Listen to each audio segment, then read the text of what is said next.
bandeira do Brasil, né? Na verdade, trabalhar com esse símbolo eu acho que é fundamental. E aí o livro ele fala muito sobre essa questão política também, né? Então, ele tem, quer dizer, ele tem só a parte, a bolinha azul com escrito, né? Com a faixa Ordem e Progresso e as estrelinhas, né? São como pintinhas nesses olhos, né? Os olhos, que é o tema principal do livro, né? Quer dizer, o grande argumento que é a questão dos olhos parados, né? O livro traz um personagem principal que é o Zeca Brito, Zé Carlos Brito Júnior. E uma das coisas que me encantou muito no início ele conta muito da infância desse personagem, né? E o Zeca Brito Júnior, ele ganha o apelido de Zé Cabritinho. Porque José Carlos Brito. José Carlos Brito, Zé Cabrito. E aí ele era o Júnior, então o pai dele era o Zé Cabrito e ele virou o Zé Cabritinho. E aí tem uma outra personagem que é uma cabra no livro, que eu não vou contar muitos detalhes, mas que virou uma piada muito boa a história dele ser o Zé Cabritinho. Isso é uma das coisas que eu acho que chama bastante atenção no livro. E aí o Silvio vai relatando um pouco sobre a infância desse personagem, que é num morro, né, brasileiro. Acho que você não diz a cidade exatamente, não tem porque tem uma coisa assim que é o Brasil profundo com várias referências, né? Que lugar seria esse? A gente pode achar que é Rio de Janeiro, que é uma cidade menor e tudo mais. É o Morro da Cachaça. O Morro da Cachaça, isso mesmo. E aí vai relatando isso, e esse menino, ele através de um personagem que ele encontrava no bar, que é o Sabão, né? E outros personagens, ele vai encontrando com um livro que era uma biografia do Simão Bolívar. E que é algo que vai marcando muito essa relação dele com a leitura e também com esse personagem histórico, com a questão da libertação, de ter uma força política que possa libertar os povos, e aí isso vai determinando muito a formação desse personagem. E esse personagem vai se desenvolvendo, vai tendo uma vida interessante, vai militando no movimento pela cultura, que pode ser considerado como uma referência ao CPC, né? E aí a gente vai também criando aí algumas referências históricas. E aí eu já vou adiantar uma pergunta que eu vou fazer para o Silvio, o que tem de autobiográfico e o que não tem ali no livro. E isso tudo vai se desenvolvendo, aí eu não vou contar muito não, vou tentar fazer assim de uma forma genérica para não... Sinta-se livre para falar, pode até fazer spoiler. Mas aí a gente chega num momento em que esse personagem tem uma formação política, uma formação cultural, uma formação social, né? Um olhar, uma consciência, ele chega num paradoxo e que ele trava, ele entra num estado de catatonia, que são esses olhos parados olhando para o Brasil, né? Então, a minha interpretação mais geral sobre isso é justamente que o livro trata de uma perplexidade em relação ao Brasil, né? Principalmente através dessa relação política também, de como que deveria ser, como que né? E alguém que quer construir um Brasil melhor, progressista, avançado, com o que ele se depara e tudo mais. E aí cria realmente essa grande reviravolta. E aí vai dar em várias outras questões que eu não vou falar, porque vocês vão ler o livro, mas eu diria que basicamente é um livro sobre a perplexidade em frente ao Brasil, né? E aí, portanto, ele também é muito atual, né? A gente passou agora por esse momento muito radical, que ainda bem já teve uma reviravolta, assim como o livro. Graças. Então... Que bom que a gente está aqui agora. Mais velho, isso a gente, né, sempre... Foi sendo adiado esse lançamento aqui. Bom que o livro chegou num momento assim, de alívio também, já de desdobramento, né, das perplexidades. Então eu diria que basicamente é sobre isso. E aí eu vou deixar o Silvio falar o que ele quiser sobre o livro. Mas antes disso, vou mostrar também aqui o livro de poesias. É muito interessante, porque ele fez os dois livros em um, e aí você vira e se torna outro, né? Então, você nem sabe aonde ele começa e onde ele termina.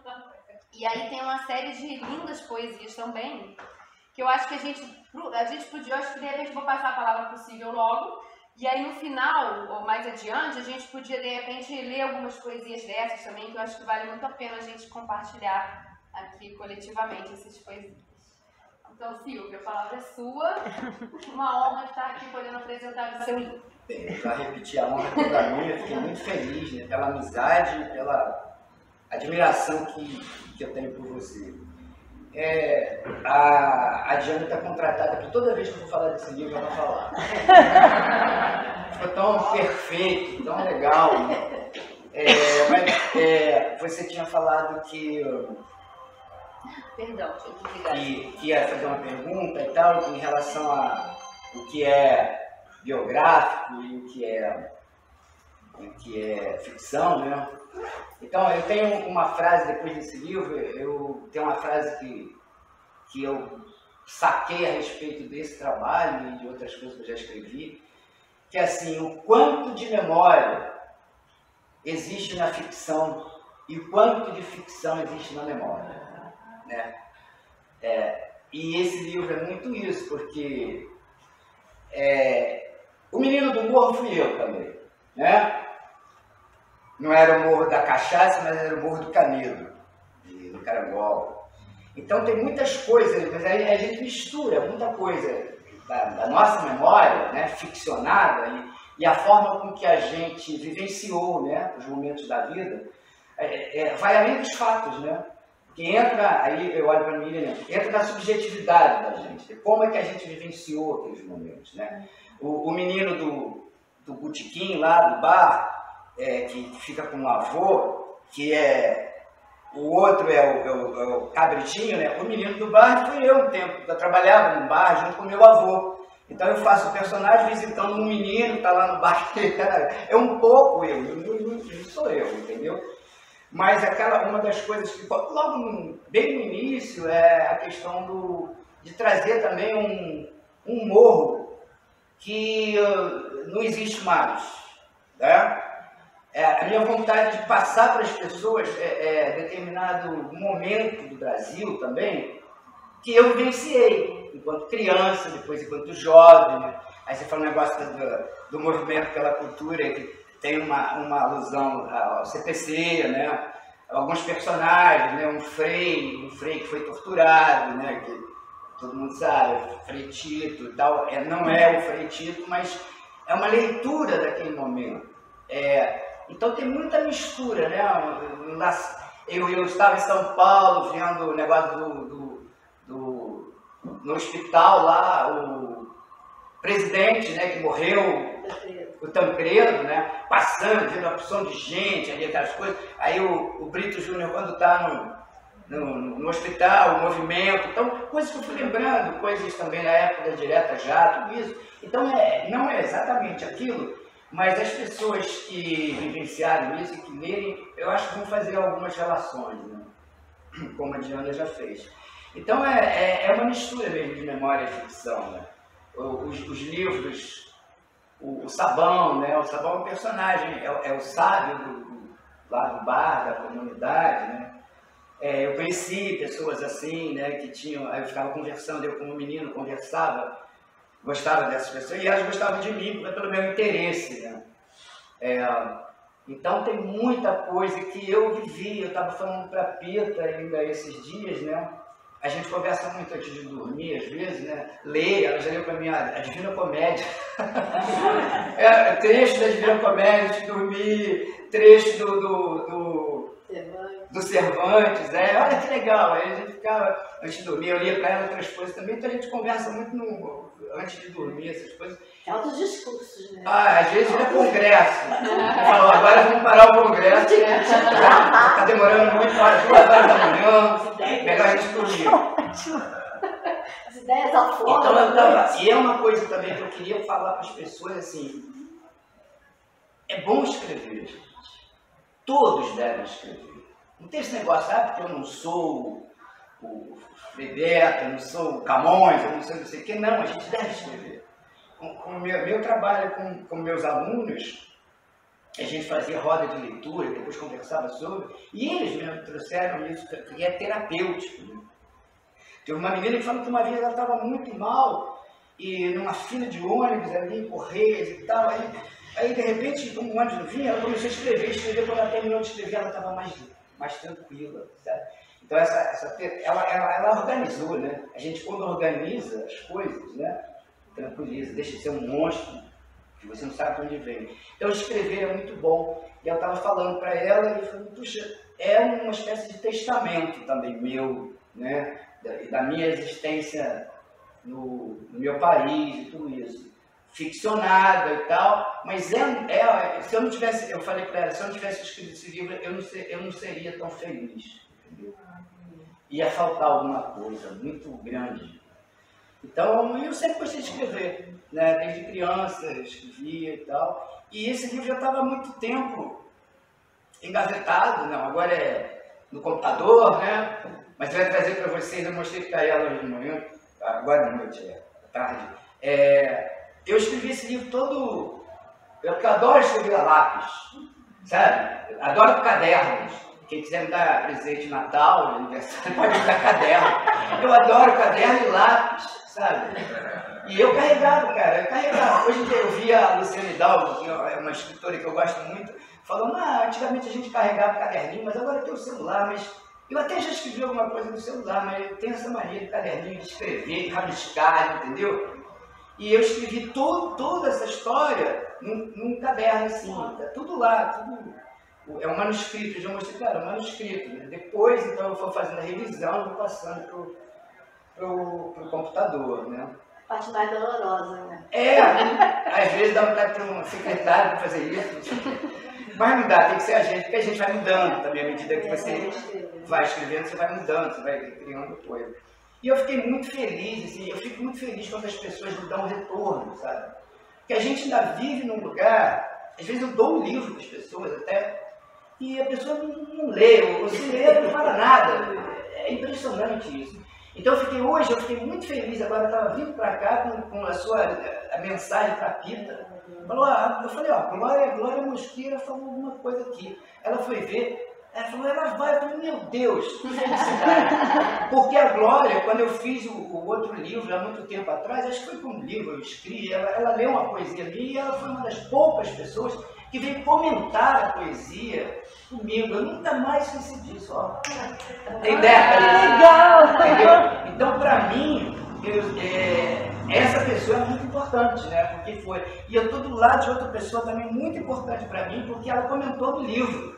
Né? Ela estava fazendo, não sei se era uma pós-graduação, uma mestrado. Eu ainda estou, eu não tenho Aí ela falou para mim, olha, eu não consegui chegar lá na fulana de tal, no personagem, porque eu não estou tendo tempo, porque eu estou fazendo esse trabalho aqui para a faculdade, para a universidade e tal.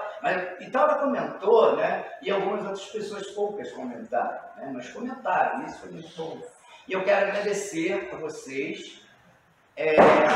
Estarem aqui, né? Eu pensei que não tem ninguém, a não ser eu, Joana, Miriam, né? Falei, olha, não sei, esse dia já ficou ruim e tal, mas tem pessoas muito queridas, né?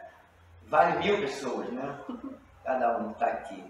E eu lembrei, eu falei para ele, não tem problema, se tiver um, a gente fala a mesma coisa. Eu me lembro de um exemplo que eu tive do Antônio Torres, uma vez.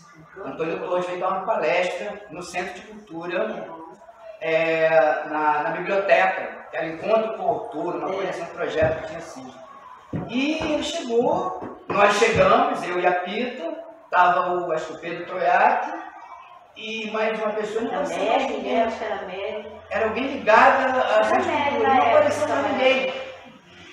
Ficamos nós ali, o Antônio Torres sentou, e fez uma das palestras mais lindas que eu já vi, como se ele estivesse falando para 1000 pessoas.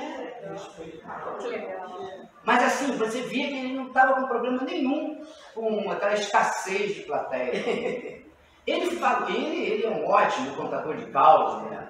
Antônio Torres. E ele já, não é que ele não fosse conhecido, não, já traduziu não sei quantas línguas, o Essa Terra dele e outros livros mais. E ele falou, estava assim, parecia que a gente estava na sala conversando, na casa dele, na minha casa, entendeu? Foi maravilhoso aquilo. Foi a primeira vez que eu estive assim tão próximo, eu já tinha feito uns elogios para ele, na época que ele foi preterido da academia e entrou o Merval Pereira, então eu fiquei danado da vida. Fiquei danado da vida, tirar. Inclusive ele foi para a cadeira do Moacir Cria, que era amicíssimo dele. Né? Eu falei, isso é uma traição terrível, né? Em todos os níveis. E agora o Merval é presidente da academia, não é? Mas é isso, né? Então se deixar eu falo demais. Então, você que vai falar mesmo. Então isso foi, eu falei do Olhos Parados, né?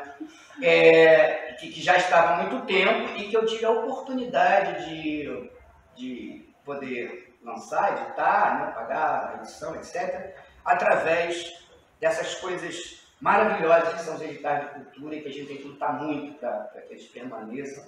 E a gente teve um inimigo no poder que estava querendo também tirar isso tudo. E o trabalho da Diana lá no Instituto de Cultura é fundamental também para apoiar isso, para alavancar o trabalho. Ela trabalha pra caramba, não é de brincadeira não. É sério. Leva a sério a brincadeira. Como diz a Rita Lee, brinque de ser sério e leve a sério a brincadeira. Então, eu sou muito grato a isso, né? Tem outro livro que eu fiz também foi através aí foi um concurso literário sobre a proclamação, foi em 92, né? Foi sobre a questão histórica da época, e eu consegui, foi no Sesquicentenário de Petrópolis, né? Foi quando eu também escrevi aquela peça, já tinha escrito antes, Petrópolis, revista que você assistiu, e eu fiz um livro também, um livro sobre a América, né? Descoberta da América, que era também um teor, assim, de certa forma crítico e tal, ele falava dos indígenas e tudo isso, essa gama brasileira forte, bonita, né, que às vezes é excluída, assassinada, etc. E então foi um outro concurso municipal, né? Então agora eu vou fazer uma reivindicação, né, que a presidente do Instituto Municipal de Cultura, né, vai dar uma reforçada lá através do conselho. Eu não sei quem são as pessoas que estão no conselho, a parte de literatura, né? Precisando dar uma ativada. Né? Eu acho que não tem, né? Tem? Quem que tá? Pois é, eu não sei quem é que está. Sempre teve uma época. Não, Era uma outra Catarina sem ser a Malu, Era uma Catarina. que eu não conheço. Professores de literatura aqui, ó, apoiando. Pois é. Então, tem que assumir a cadeira. Aí, olha só. E uma coisa, por exemplo, Diana, que eu converso, né? Existe em Petrópolis muita gente que escreve, faz produção independente como essa. Então, eu, por exemplo, não tenho uma empresa, não foi através de uma editora, foi através de um edital. Então, eu, por exemplo, para comercializar esse livro é difícil, porque tem que ter uma empresa. Eu estive conversando com a Nobel agora, mas eu tenho que dar uma nota, tem toda uma questão burocrática. Então, por exemplo, eu estou vendendo livro assim, em momentos como o nosso, e através da internet. Né? Não, eu tive uma ideia sobre isso, que é a gente fazer uma licitação lá no Centro de Cultura para um café e para uma livraria. E essa livrariazinha ali ia ser só dos livros de Petrópolis. Olha que legal. E aí passa a ser... E a gente faria um café literário. Café literário.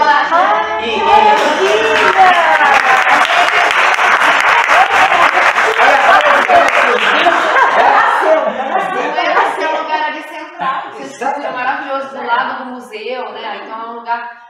ele estando funcionando, bonito, preservado, as pessoas vão frequentar, e aí lá tem esse lugar de venda concentrado de todos esse material literário de Petrópolis. Porque tem muitos, quer dizer, tem o Fernando Magno, né, que é um super de um poeta, já está até doente agora, já muito idoso, que tem livros maravilhosos, tem o Silva Dalberto, que é um poetaço também, né? Tem o Atahualpa, que fez o prefácio, e tem muitos escritores, né? E falta, às vezes, a divulgação das pessoas. Então, se tivesse, por exemplo, nesse café literário, tivesse um stand com as obras dos autores e que nós fizéssemos leituras, e que tivesse alguma coisa, por exemplo, uma mini bio de cada um desses e tal. Então, dá para ativar um momento literário lá, bem bacana.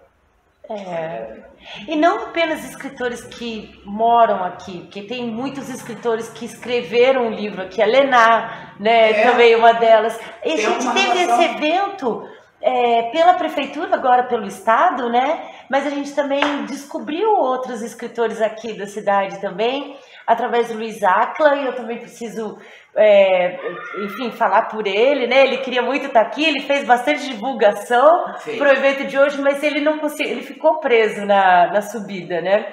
que a gente estava no Rio, eu vim mais cedo, mas ele não conseguiu chegar a tempo, né? Mas vai estar gravado, ele vai assistir depois também. Um abraço para ele, um agradecimento para ele. Eu vou pegar um livro para ele também. E outros escritores daqui também, né? Que, por exemplo, a pandemia serviu também, né? Desse tempo de memória das pessoas, né? E aí a gente tem muita coisa para ser lançada também, né?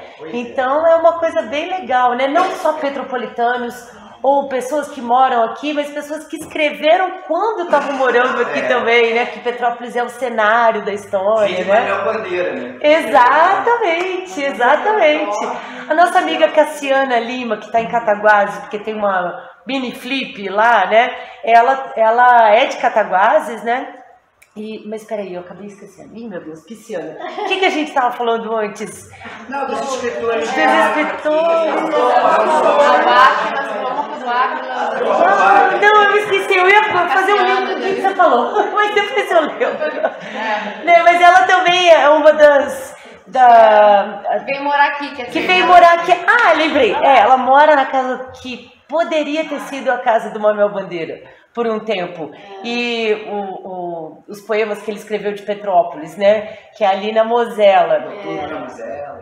Isso, exatamente. Aí ela acha que a casa que ela mora é a casa onde ele escreveu aqueles...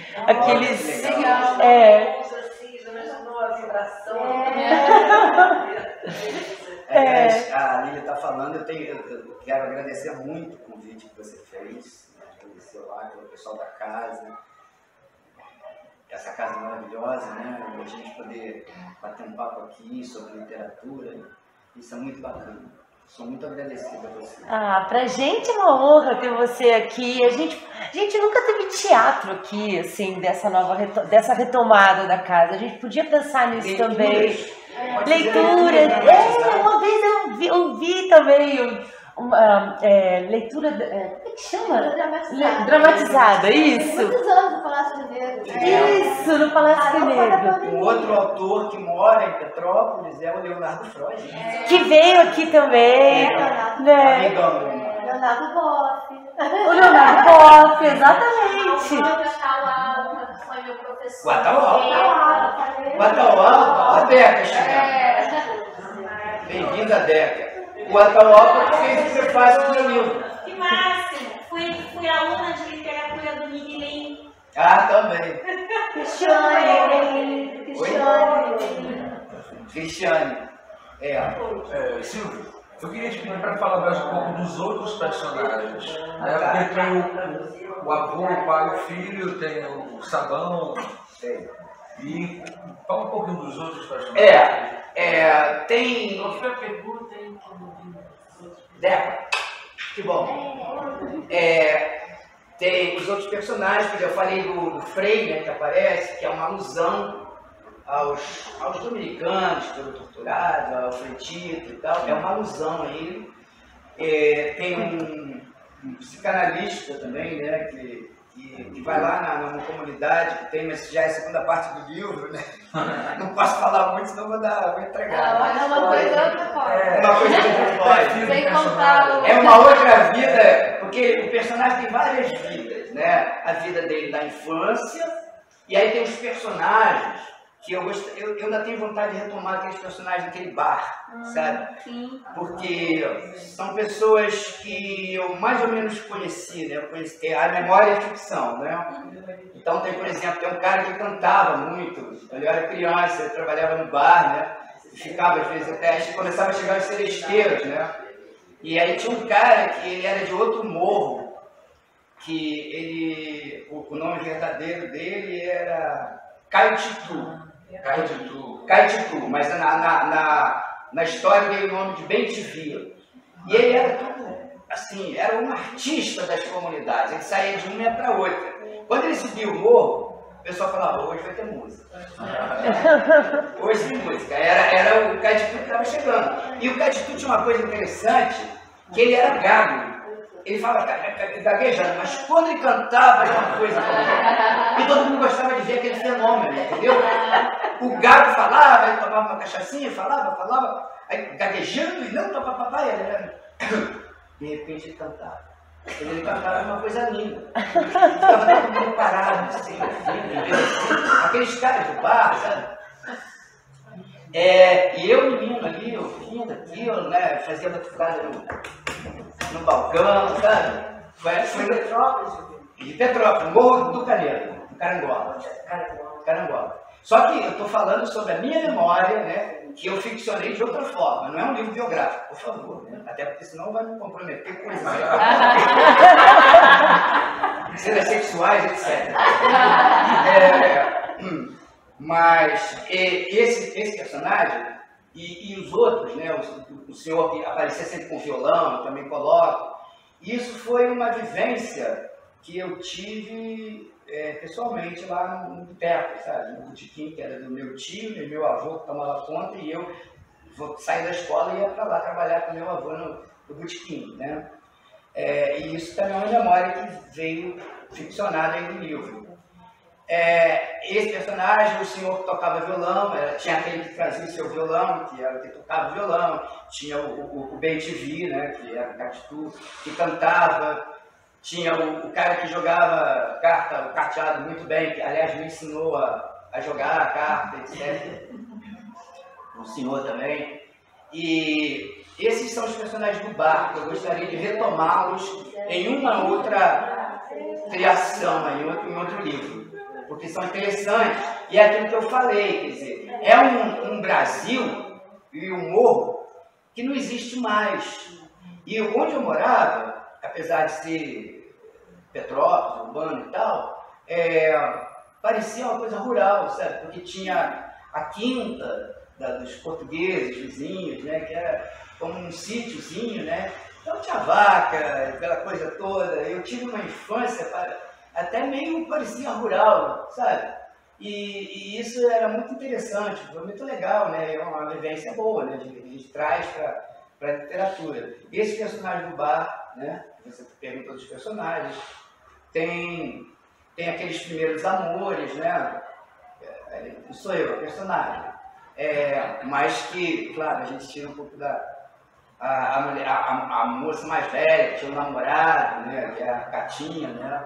Mas que depois passa a ser o namoro dele e tal. E ela vai aparecer num segundo momento, uma outra face da vida do personagem, né? Eu não posso dizer o que acontece com ele, senão vai perder a graça. Mas dá maior vontade de dizer. Dá maior vontade, mas esse spoiler vai estragar. Mas já tem aqui uma dica no próprio título. Agora, quanto que ela falou da perplexidade, é isso mesmo. Foi isso que me moveu a escrever, inclusive. Sabe? Os olhos parados é aquela coisa. Que isso, né?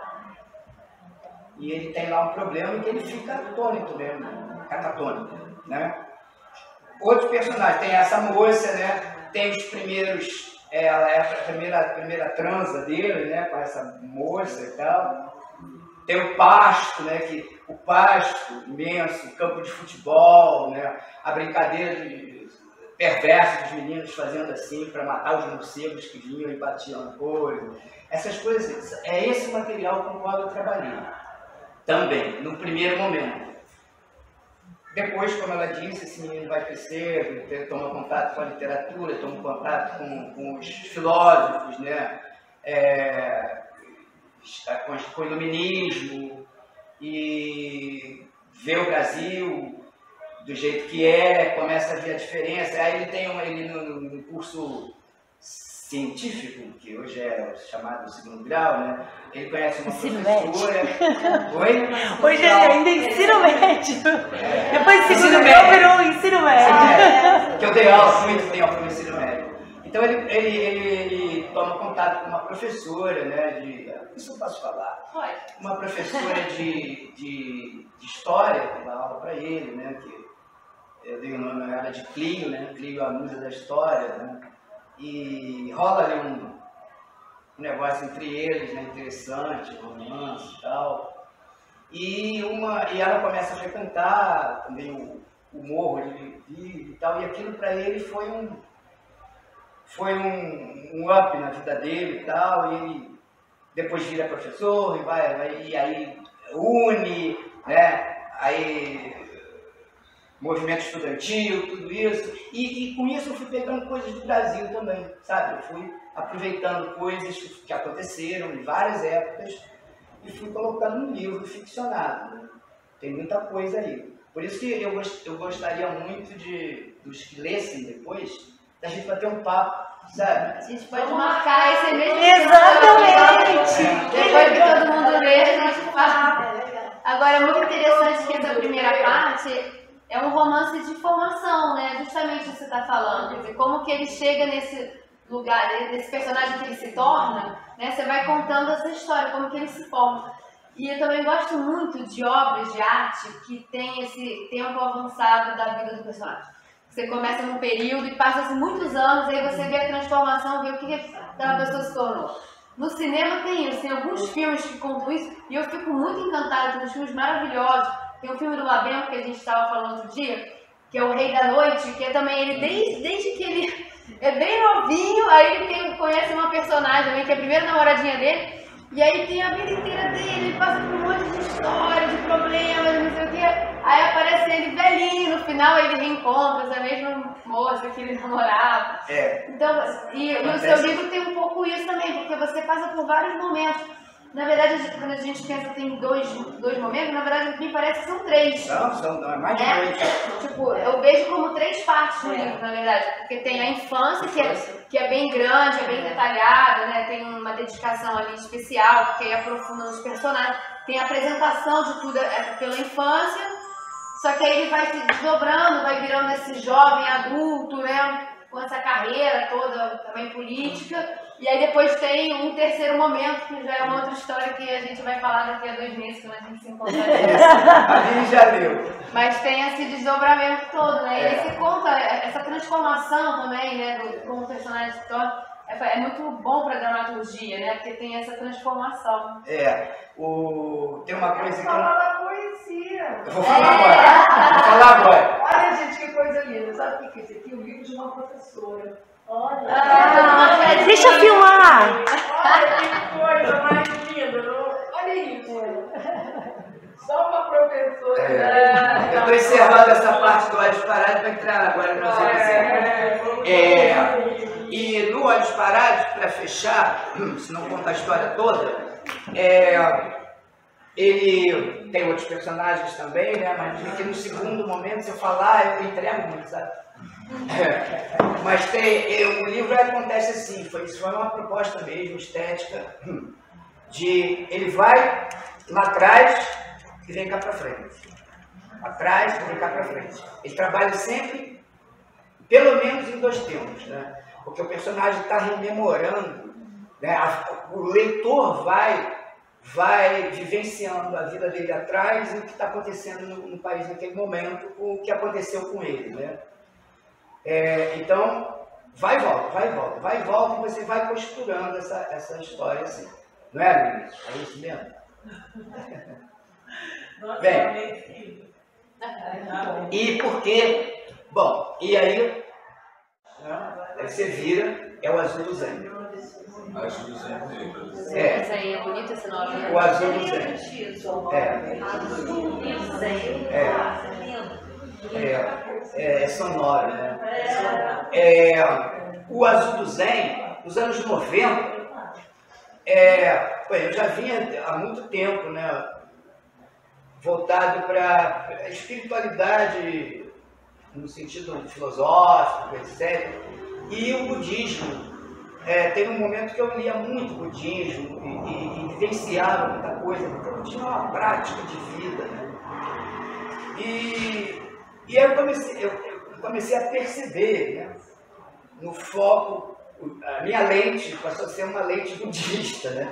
Como é que eu via as coisas, sabe? Como é que as coisas faziam sentido. E aí eu fui, e como o Haikai também é uma coisa fascinante, né? Porque a poesia é uma coisa muito incrível, né? Porque às vezes você escreve um romance desse tamanho e aí você escreve uma poesia desse tamanho e diz, né, essa capacidade, né, de com pouco com poucos recursos você atingir muitas coisas, né? É a poesia que faz isso. Né? E são insights. Né? E eu lia também muita poesia, muitos haikais, eu gostava muito. O Leminski também andou passeando por aí, né? Pelos haikais, também gosto do Leminski, isso. E aí eu fui vendo que aquela vivência que eu fui tendo foi se transformando em poemas, né? Pequenos, às vezes um pouco maiores, e sempre muito tranquilizantes, né? É que eu falo no prefácio, leia como quem medita esses poemas. Isso aí é para você. Até falei para um amigo meu, leia antes de dormir. Mas não é para ler, poesia não é ler tudo não. É uma, entendeu? Fica uma e vai naquela. Então, são trechos, fazendo tempo, eu leio um trechinho que resume um pouco o Vários Parágrafos e umas 2 ou 3 poesias, se vocês acharem interessante. Eu acho necessário. Eu acho interessante. A Diana pode ler. Pesca uma pérola. Eu ia ler essa é muito linda. Não acredito. Não, agora tá aqui uma. Não acredito. É uma das que eu marquei também, é muito lindo. Pesca uma pérola, a lua. Ai, que lindo, gente. Eu amo essa poesia sua. Gostou? São todas lindas. A cortina só existe nos olhos de quem se fecha, pois quando o dia termina, a noite abre-se em festa. Cada um lê uma, né? Mas eu não estou enxergando ainda. Não estou conseguindo enxergar. Só desperta por inteiro quem, quando levanta, arruma a própria cama. Só se alimenta por completo quem, quando termina, lava o próprio prato. Não conhece a plenitude nem o todo da felicidade. Quem por preguiça ou ócio só vive pela metade. Essa poesia é uma coisa engraçada, que o Gabriel, meu enteado, ele digitava para mim esses textos. E aí, quando ele digitou essa, ele falou assim, isso aqui você escreveu pra mim, né? Por causa de arrumar a cama, sabe? Porque às vezes fala, pô, tu não vai arrumar a cama, cara? E até hoje, realmente, pra mim, arrumar a cama quando eu acordo é um ritual, sabe?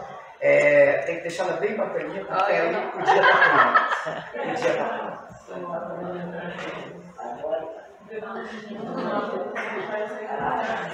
Mais. Qual outra que você escolheu aí? Esse aqui é aquele, eu mesmo.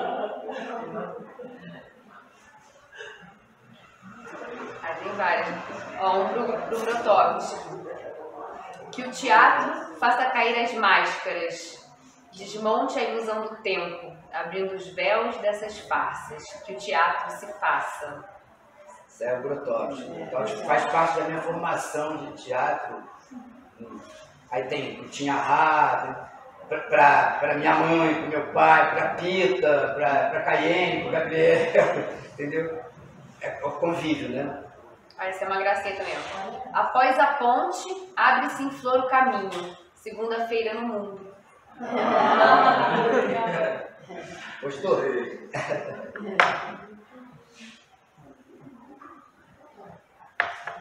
Ali é aquela da foice, página 54. Essa é sem de fora. Uma vez eu olhei para a lua crescente e aí veio essa. A foice afiou-se e fez o fim do capim. Abriu um claro na noite e foi-se assim lá para o céu, onde instantaneamente virou uma lua crescente. Que legal!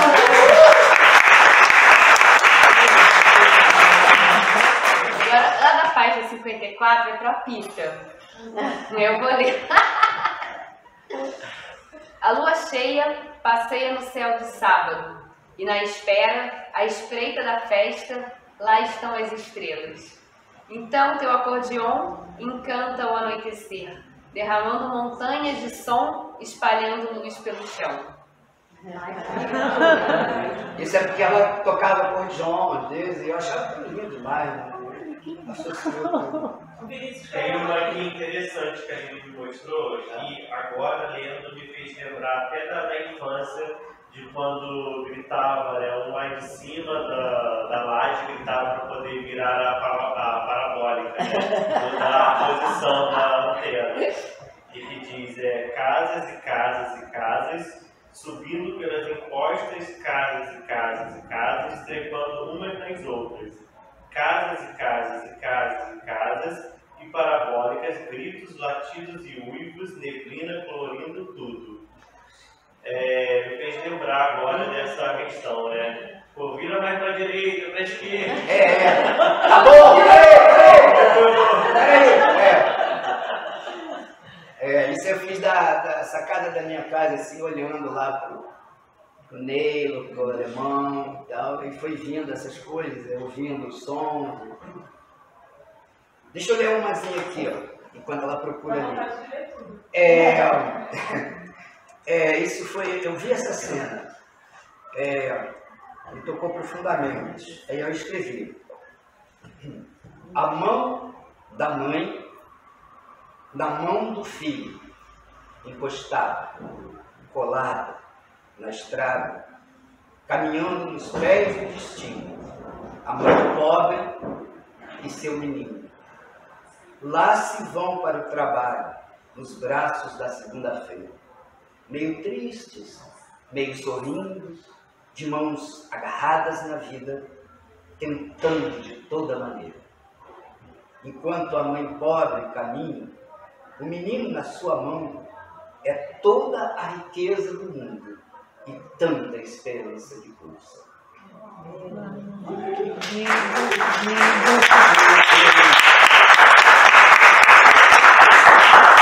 Eu ia chorar, mas em vez de chorar eu escrevi uma poesia. Muito melhor. As lágrimas secam. Poesia fica. E aí? Mais alguma Esse coisa? da coisa é muito lindo. Eu só queria dizer que esse da coisa é na página número 13. É 13. É isso aqui. Mano, aí eu falei essa coisa. A gente estava comemorando a vitória do Lula. A gritaria dentro do apartamento, aquela coisa. E aí, não sei por que surgiu esse negócio de poesia, né? Foi o Alexandre que falou, eu quero ir lá, mas eu quero falar uma poesia. Aí eu falei essa pra ele. Então você fala essa. É lindo. Aí eu vi a página. Podia falar essa, quando eu vi a página, tinha acabado de acontecer. Aí eu falei, caramba, é 13.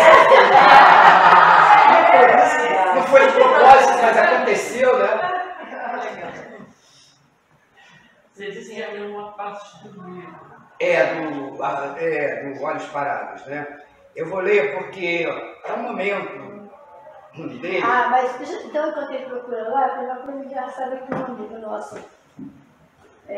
Tem um livro e ele conta que ele saiu de casa lendo o livro. Foi tudo Isso é muito engraçado. consultório, tá? Desse sala de espera da vida.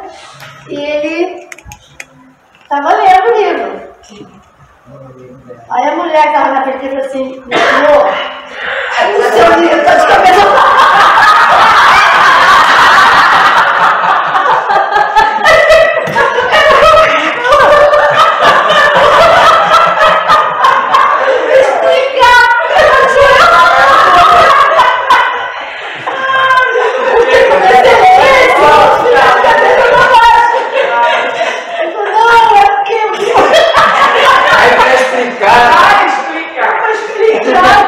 Quando vocês estiverem na rua,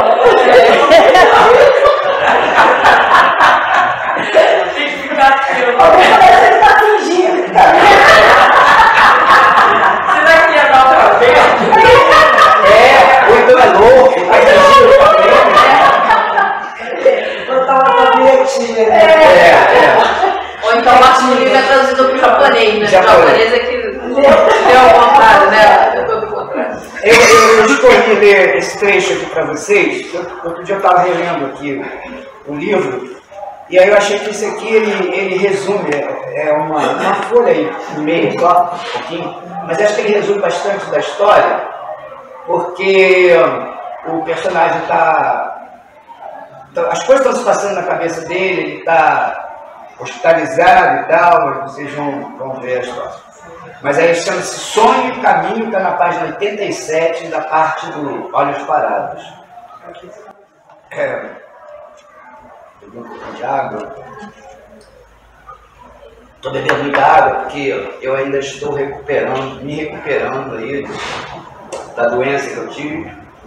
E eu estou sem saliva, sabe? Então eu tenho que ficar hidratando. Senão... Você e o Lula, né? Oi? Você e o Lula na aguinha. Na aguinha, é. Quando Kátia saíra, naquela tarde, ao fechar a porta, não viu o que se passou logo depois. Kátia é enfermeira, está tratando dele e que tem uma história dela lá na infância e juventude dele. O homem dos olhos parados teve um tremor e em seguida fechou os olhos. Poderia ter sido a morte, mas não foi. Apenas adormeceu. Se ela estivesse ali, tudo tomaria uma outra direção. Ninguém viu aquilo.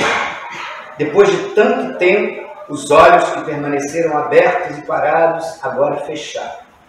Eles sonhavam. Parece que o tempo todo haviam sonhado, depois do susto, um sonho que não terminava. A história de um homem ia passando como num filme. Cenas iam e vinham, misturavam-se. Palavras ficavam ecoando. Cenários, ora se iluminavam, ora empalideciam. Dias e noites, claros e escuros. O menino corria pelo campo, pelo pasto imenso. Noites se enchiam de estrelas. Nuvens dançavam no céu muito azul que emoldurava os dias. Murmúrios, vozes. A mãe chamando o menino, uma máquina de costura trabalhando incessantemente. A buzina de um ônibus.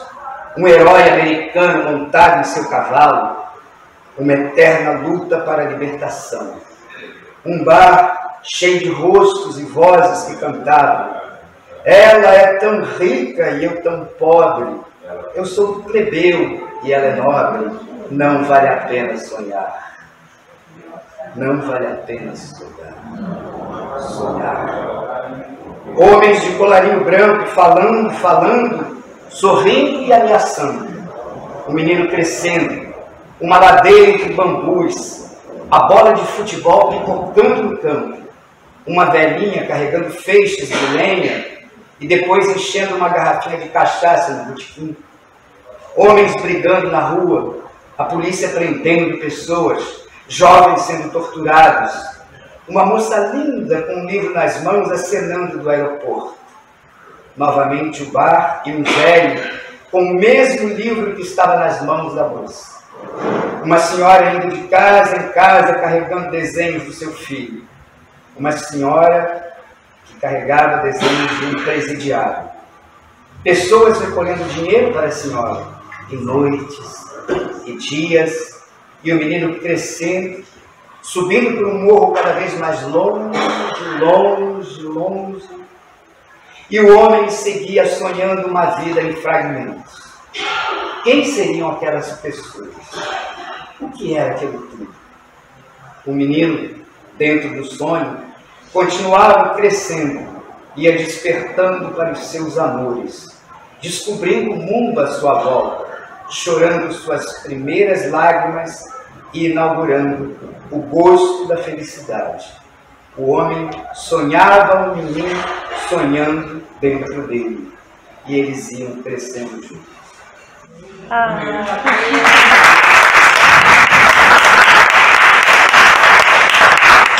Aqui acho que resume bem, né?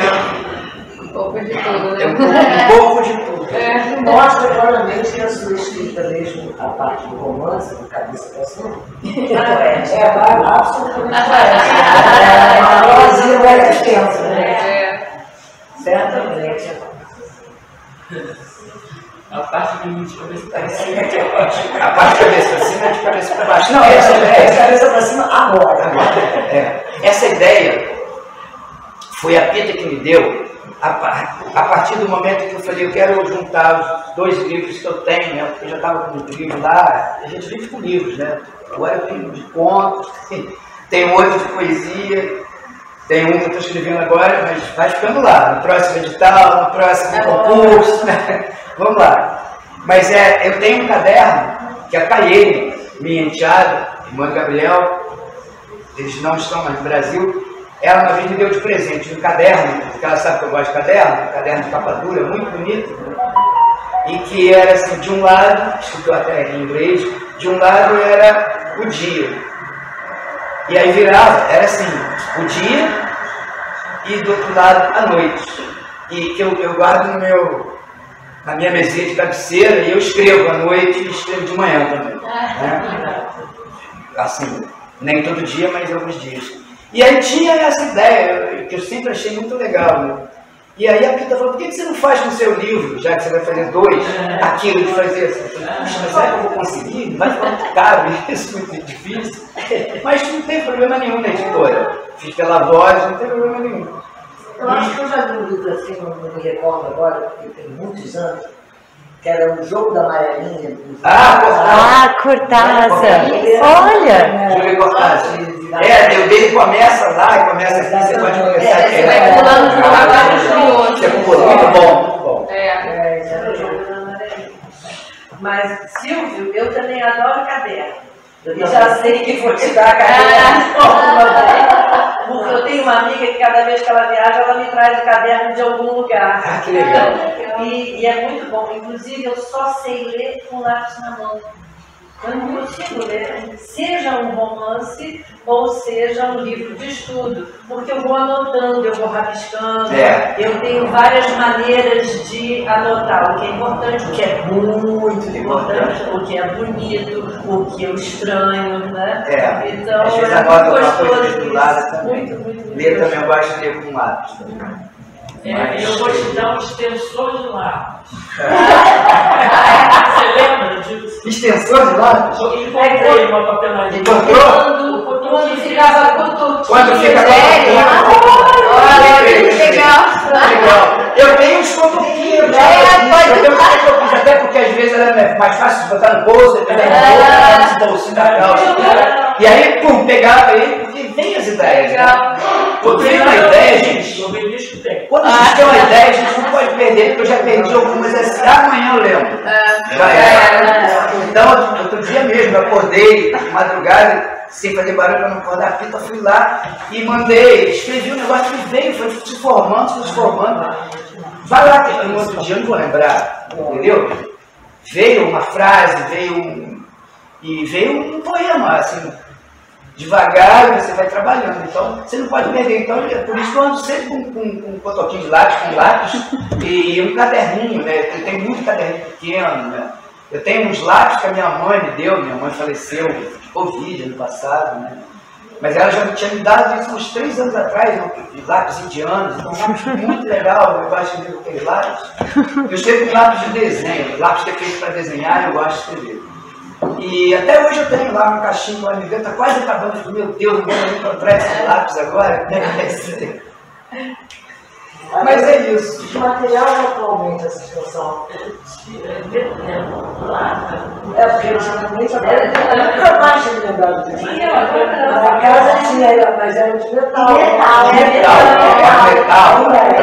Eu não sei. Vamos ler mais uma poesia, né? Acho que não acabou. Olha essa, gente. Pescador de palavras, mergulha nas turvas águas o anzol dos sentidos. E antes que a noite acabe, ou que o rio vire a página, fisga o mistério dos brilhos.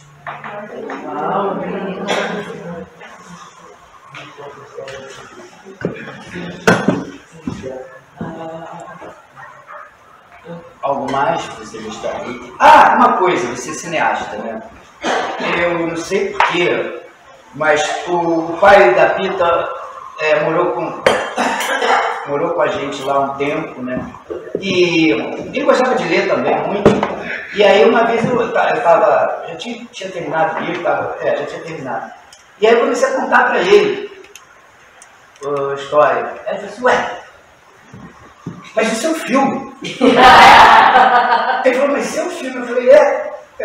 Aí o Atahualpa falou comigo, o Nilson falou comigo, e às vezes eu falo assim, porque a gente que escreve, né, vê cenas, tem a coisa da dramaturgia, né? Então aí eu falo assim, aquela cena, é uma parte do livro, naquela cena, e ele mexe, aí comenta esse ato falho, né? Aquela cena. O Zé Tacós fala isso no começo do outro livro, da América Noite de Manhã, a seu respeito. Você escreve cenas, não é mesmo? Eu acho que mais que um filme é uma série. Porque tem... Eu falei, como é que eu vou botar isso aqui no filme? Exatamente, porque 90 minutos é pouco para contar essa história. Então, na verdade, poderia ter vários capítulos.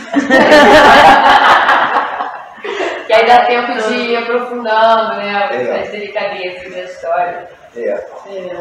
E a gente, quando escreve, assim, não sei quem falou isso, e eu achei que estava perfeito. Você tem um roteiro, né? Cada um tem o seu método, né? Esse, por exemplo, no caso da prosa, né?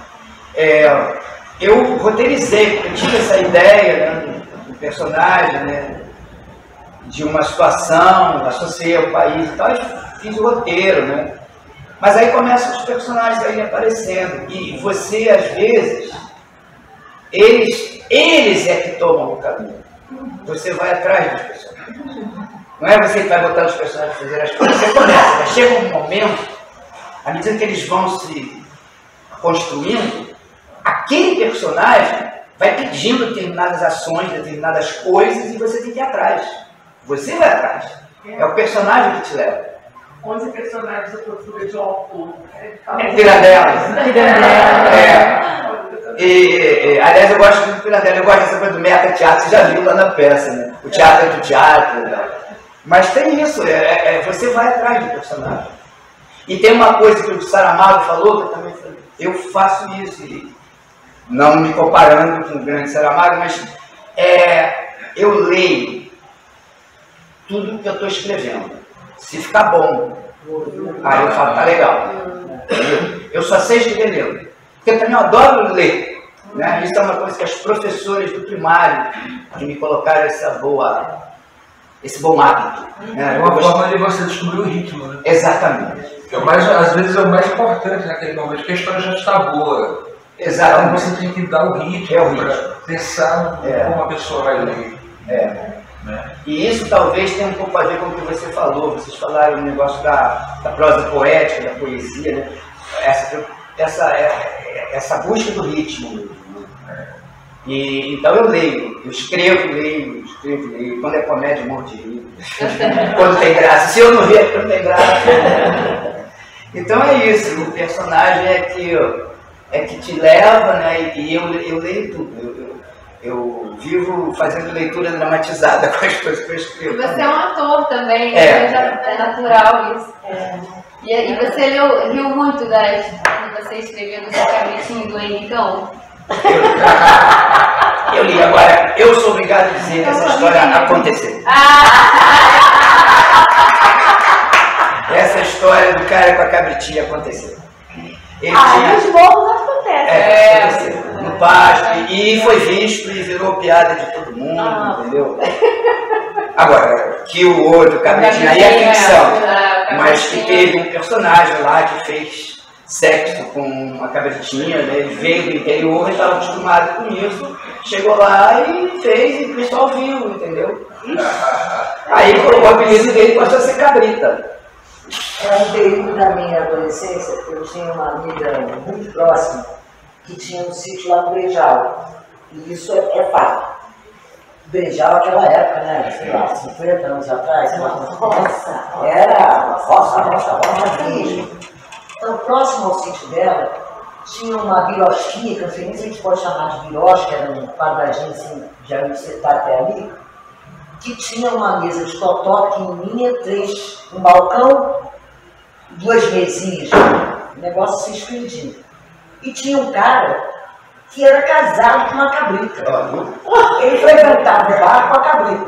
Ele ia com a cabrita pro bar, jogava totó, tomava cachaça, a cabrita chamava Rosinha, e era a esposa do cara. Ele morava com a cabrita. E ele ia pro filme. Ele ia pro bar com a cabrita, ia embora pra cá. E a cabrita era adestradíssima, ficava com a cabrita ciumenta, porque se algum movimento brusco, a cabrita vinha chifrar. Esse é meu. É ciumenta, ele era casado com uma cabrita. Tá vendo?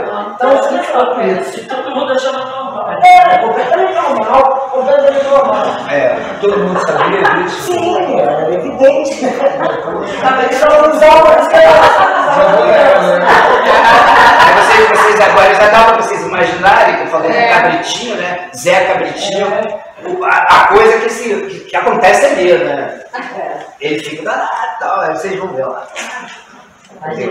E agora, outra coisa que também é a memória é ficção é memória, agora que eu li para vocês, eu falo algumas coisas que realmente eu vi.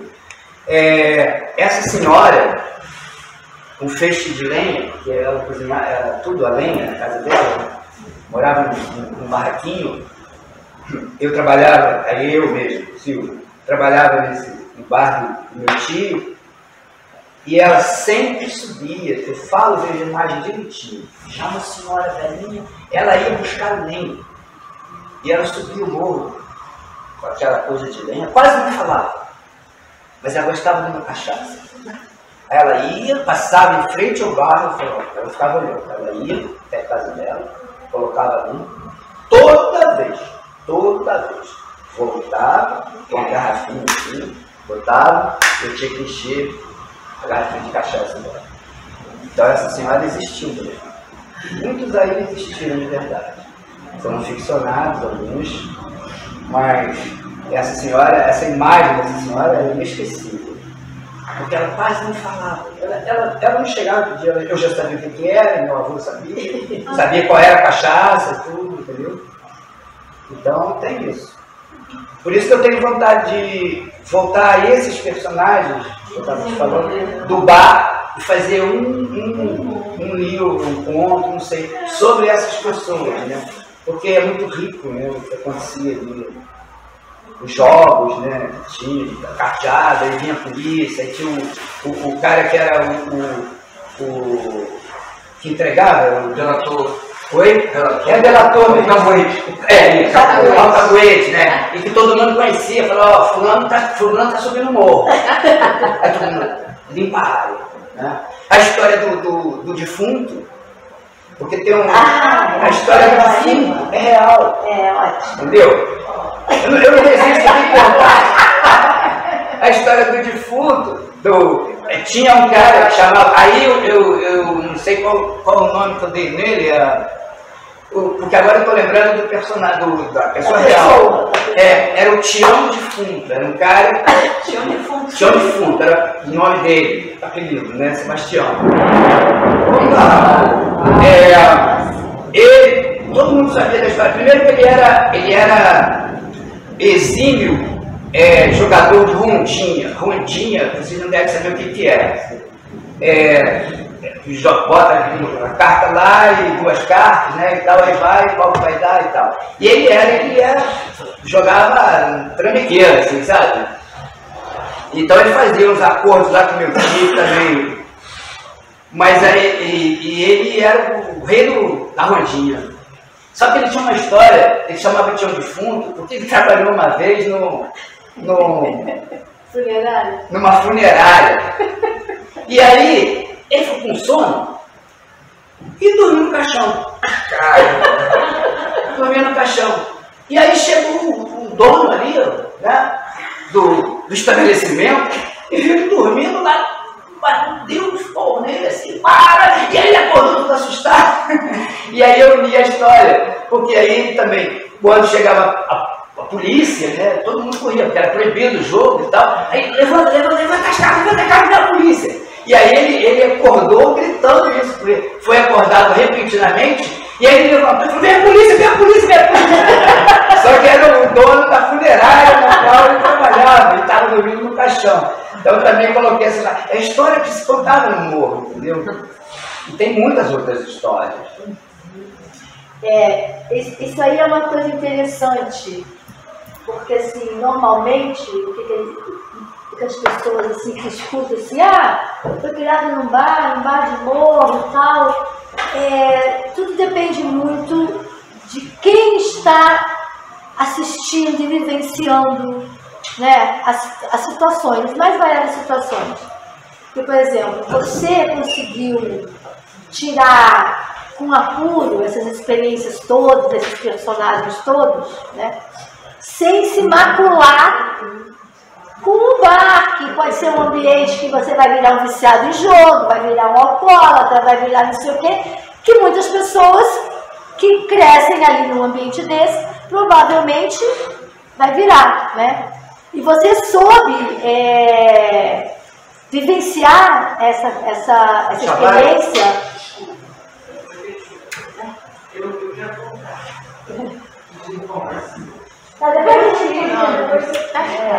Então você conseguiu transmutar esse ambiente, né? Para você, né? Na tua vida, né? Porque outras pessoas poderiam estar ali e não ver nada. Aliás, que muitas estavam e provavelmente não vivenciaram essa tua experiência, né? Que você teve lá dentro, né? Quer dizer, independente do ambiente, cada um, né, aproveita uma percepção, uma sensibilidade de assistir aquelas coisas todas, né, de formas completamente diferentes, né, e aproveitar aquilo, né, de formas completamente diferentes. E guardar, né, na memória, né? É interessante porque nesse momento da vida, quando a gente é mais jovem, essas coisas ficam absolutamente entranhadas na gente. Eu sinto perfeitamente o cheiro naquela hora. Eu sei até hoje de como o cheiro do meu padrinho tinha um cheiro tão peculiar, eu sei lembrar desse cheiro a qualquer momento. Agora, coisas mais recentes já não ficam tão registradas assim, tão profundamente. São essas primeiras impressões fortes, gostos, né? Acho que é a nossa estrutura emocional, né? Porque tá se formando, você essa acaba gravando, né? Descoberta. Tudo tem gosto de primeira vez. A gente quer ficar falando assim, essas coisas não tem mais aquele gosto, né? É que a gente também mudou, né? E você tinha quantos anos nessa época, Silvio? Quanto criança? Eu tinha 9 anos, 10 anos. Legal, bacana. Por aí. Aí depois já no segundo, já no ensino médio, né? Aí. Eu também tive uma professora que eu fiquei meio fascinado por ela, né? Igual o menino lá. Que ela me dava muita atenção, porque eu gostava de escrever, né? Aí terminava a aula, eu ficava conversando com ela, sabe?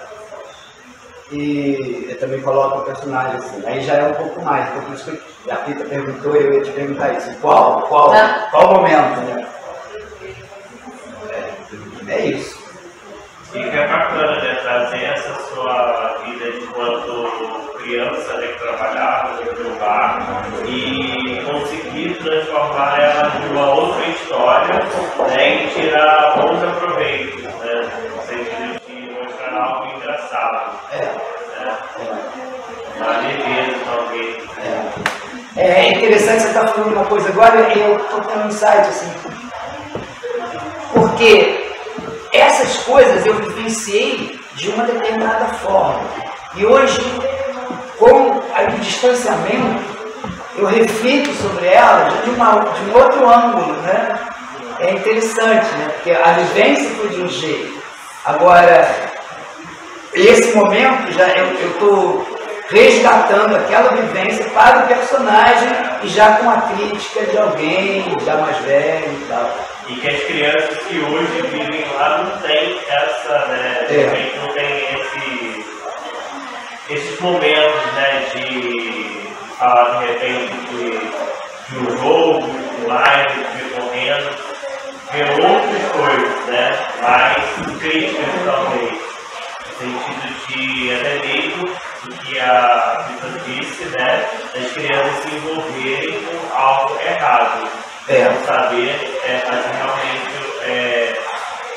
ver um outro caminho, né? Que é diferente. Isso aí. Peter, será que ele tem um livro dele ali? Eles estão procurando livro, não você falar, né? Você não vai. Pois é. Tá chovendo, as pessoas estão preocupadas. É que agora o autógrafo do outro lado.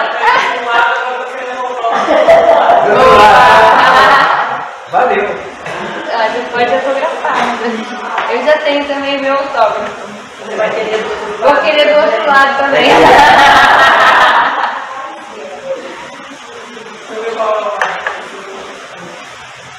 Que legal. Isso que ele falou agora, você falou 2 vezes e isso me tocou, que é um novo que não existe. Né? Porque eu trabalhei muito tempo num morro que, do ponto de vista geográfico, existe. Mas o morro que eu trabalhei não existe mais. E ela é muito mais poética. E me faz lembrar o Beckett. Daqui do morro eu não saio, não. Pode me prender, pode. Pois é, e eu me lembro que quando eu gostava de descer a pé. Geralmente eu subia da ponta comunitária, mas eu gostava de descer a pé. E tinha uma vista muito bonita, era uma de oficina, né? Que você viu o Rio de Janeiro, você vê de longe ali, aquela serra velha, né? E eu me lembro que eu adorava descer no final da tarde, o sol estava caindo, e eu sempre lembrava dessa música. Daqui do morro eu não saio. Eu vivo lembrando, às vezes eu canto esse pedacinho. Vendeu tudo. Tem mais aqui.